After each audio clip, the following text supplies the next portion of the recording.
నియోజకవర్గాల్లో పర్యటించి అభివృద్ధి పనులకు శ్రీకారం చుట్టారు మంత్రులు. చెంచులకు ప్రభుత్వం అన్ని విధాలుగా అండగా ఉంటుందన్నారు డిప్యూటీ సీఎం భట్టి విక్రమార్క. నాగర్ కర్నూలు లాంటి ఘటన మళ్ల జరగకుండా కఠిన చర్యలు తీసుకుంటామన్నారు. ఇటు కేంద్ర మంత్రి గడ్కరీతో భేటీ అయిన కోమటిరెడ్డి RRR నిర్మాణంపై చర్చించారు. రాష్ట్రంలో మహిళా శక్తిని ప్రోత్సహిస్తామన్న శ్రీధర్ బాబు నూతన పారిశ్రామిక విధానాన్ని త్వరలో తీసుకొస్తామని చెప్పారు.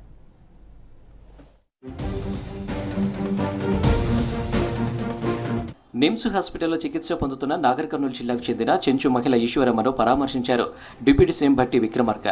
మంత్రి జూపలితో కలిసి ఆమె ఆరోగ్య పరిస్థితిపై డాక్టర్లను అడిగి తెలుసుకున్నారు. బాధిత కుటుంబానికి ఆర్థిక సాయం చేస్తామన్నారు. ఇలాంటి ఘటనలు పునరావృతం కాకుండా నిందితులపై చర్యలు తీసుకుంటామన్నారు డిప్యూటీ సీఎం భట్టి విక్రమార్క. దాడి మానవత్వం ఉన్నటువంటి ప్రతి ఒక్కళ్ళు తలదించుకునేటువంటి దుర్మార్గమైనటువంటి కార్యక్రమం. మనం అందరం సమాజం మొత్తం కూడా తీవ్రంగా ఖండించాల్సినటువంటి అంశం. ఇంకా మెరుగైన వైద్య సేవలు అవసరం అని చెప్పి భావించి నిమ్స్కి తరలించి ఇక్కడ అత్యున్నతమైనటువంటి వైద్యాన్ని అందించే కార్యక్రమం ప్రభుత్వ పరంగా చేస్తూ ఉన్నారు. శ్రీశైలం మళ్లను దర్శించుకున్నారు డిప్యూటీ సీఎం భట్టి విక్రమార్క. స్వామివారికి ప్రత్యేక పూజలు, అభిషేకాలు నిర్వహించారు. ఆ తర్వాత శ్రీశైలం హైడల్ పవర్ ప్రాజెక్టును పరిశీలించారు. తెలంగాణలో 2030 వరకు విద్యుత్ ఉత్పత్తికి ఎలాంటి కొరత లేకుండా చర్యలు చేపట్టామన్నారు భట్టి. పూర్తి స్థాయిలో ఉత్పత్తి కోసం చర్యలు తీసుకుంటామని చెప్పారు.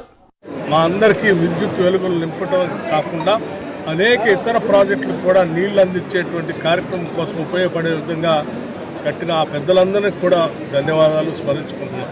భవిష్యత్తులో కూడా ఇబ్బంది లేకుండా 2029-30 వరకు కూడా కావాల్సినటువంటి విద్యుత్ శక్తి సంబంధించిన చర్యలను తీసుకుంటాం.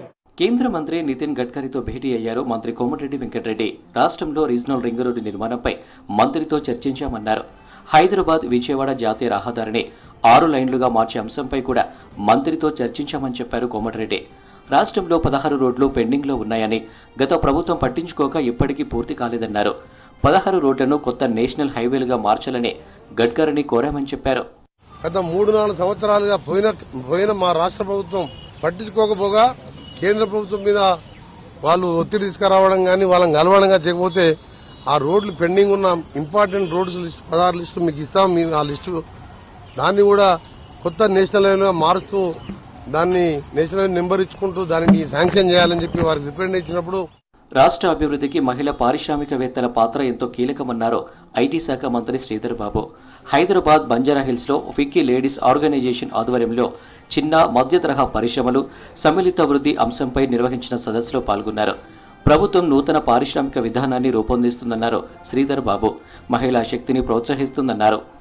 చిన్న మరియు సూక్ష్మ పరిశ్రమలకు ఉపయోగపడుతుందనే అంశంపై వారి పరంగా వచ్చే సజెషన్స్, సలహా సూచనల మేరకు రాబోయే కాలంలో ప్రధానంగా మహిళా శక్తిని ఇంకా మరింత ప్రోత్సాహం చేసే కార్యక్రమం రాష్ట్ర ప్రభుత్వం ఇప్పటికే అనేక కార్యక్రమాలను మహిళలను ప్రోత్సాహం చేయాలనే ఒక ప్రధానమైన ఉద్దేశంతో ముందుకు పోతా ఉన్న తరంలో జగిత్యాలలో కాంగ్రెస్ ఎమ్మెల్సీ జీవన్ రెడ్డి ఇంటికి వెళ్లారు మంత్రి శ్రీధర్ బాబు. బీఆర్ఎస్ ఎమ్మెల్యే సంజయ్ కుమార్ కాంగ్రెస్ లో చేరడంపై ఆయన అలిగినట్లు వార్తలొచ్చాయి. దీంతో ఎమ్మెల్యే అడ్డూరి లక్ష్మణ్, కోరుట్ల నియోజకవర్గ ఇన్ఛార్జి జువ్వాడి నరసింగరావులతో కలిసి జీవన్ రెడ్డి ఇంటికి వెళ్లారు శ్రీధర్ బాబు. చాలాసేపు ఎమ్మెల్సీ జీవన్ రెడ్డితో చర్చించారు మంత్రి. సిద్దిపేట జిల్లా హుస్నాబాద్ మండలం ఉమ్మపూర్లోని మహాసముద్రం గడ్డిని సందర్శించారు మంత్రి పొన్నం ప్రభాకర్. ఈ ప్రాంతాన్ని పర్యాటక కేంద్రంగా అభివృద్ధి చేసేందుకు కార్యాచరణ చేపట్టామన్నారు మంత్రి. 2 గుట్టల మధ్య ఒక రోప్, హరిత హోటల్, కేబుల్ బ్రిడ్జ్ నిర్మిస్తామని చెప్పారు. ఇందుకు సంబంధించి ప్రణాళిక రూపొందించాలని అధికారులను ఆదేశించారు పొన్నం. ఎన్నికల సందర్భంగా ఇచ్చిన రైతు రుణమాఫీని అమలు చేస్తున్నామన్నారు మంత్రి పొన్నం ప్రభాకర్. 2 లక్షల రుణమాఫీపై కేబినెట్ నిర్ణయం తీసుకున్న సందర్భంగా రైతులకు అభినందనలు తెలియజేశారు. త్వరలోనే లోన్ల మాఫీపై జీవో, విధి విధానాలు విడుదలవుతాయన్నారు. నా తెలంగాణ రైతాంగానికి అందరికీ కూడా హృదయపూర్వకంగా అభినందనలు తెలియజేస్తా ఉన్నా. త్వరలోనే జీవో, విధి విధానాలు వస్తాయి. మీరు తీసుకున్న రుణమాఫీ అయింది రుణం.